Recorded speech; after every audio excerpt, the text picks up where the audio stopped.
It's so good to see you again. Thank you so much for coming out to meet me here. Of course.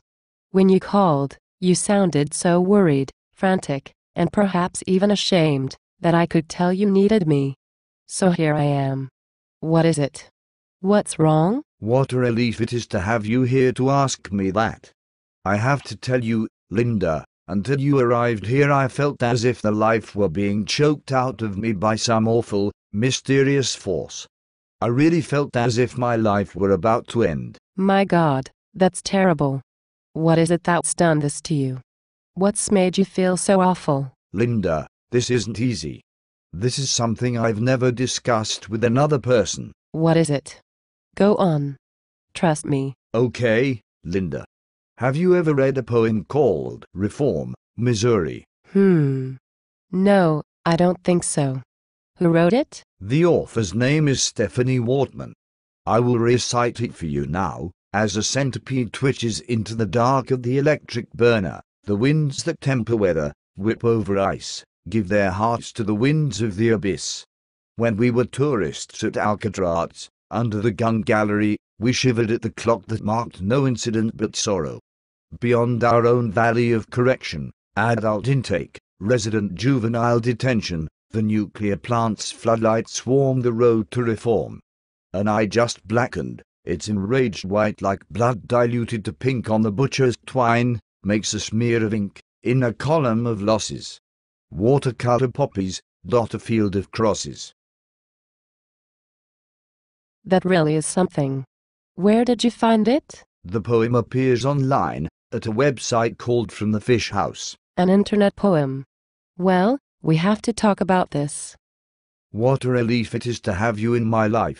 My mother would never understand the effect a poem like this can have on a person.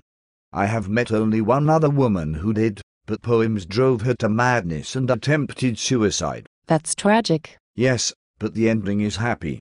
She and her husband died in a helicopter accident. They died, but they died together. That is how it should be. I don't agree. But I'll let it go. Back to this poem. It seems to me that what the poem offers us is a series of images, each of which is stunning, but which, when taken together, accrue to make a statement that is simultaneously brash and subtle. Yes. Yes. The twitching centipede. The floodlights of a nuclear plant. Those are some of the images. But there is more. The poem invokes Alcatraz. It does this to a chilling purpose. This poem's speaker is not one who can visit a place like this infamous prison and treat it as a tourist would. She cannot leave it where it is and move on. No. I think you're right. Stop, Stan. You must listen. This poem is one in which the boundaries surrounding the speaker's mind are entirely permeable.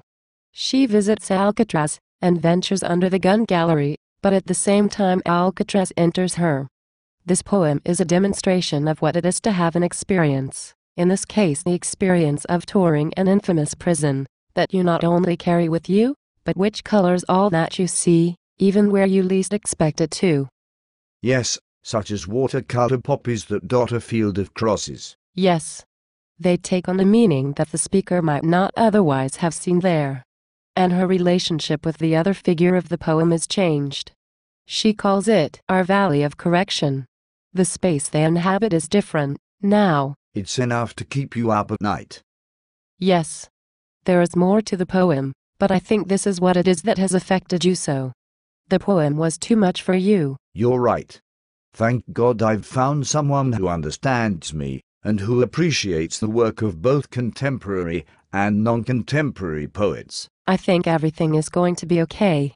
Let's have a drink. Yes, Linda. This one is on me.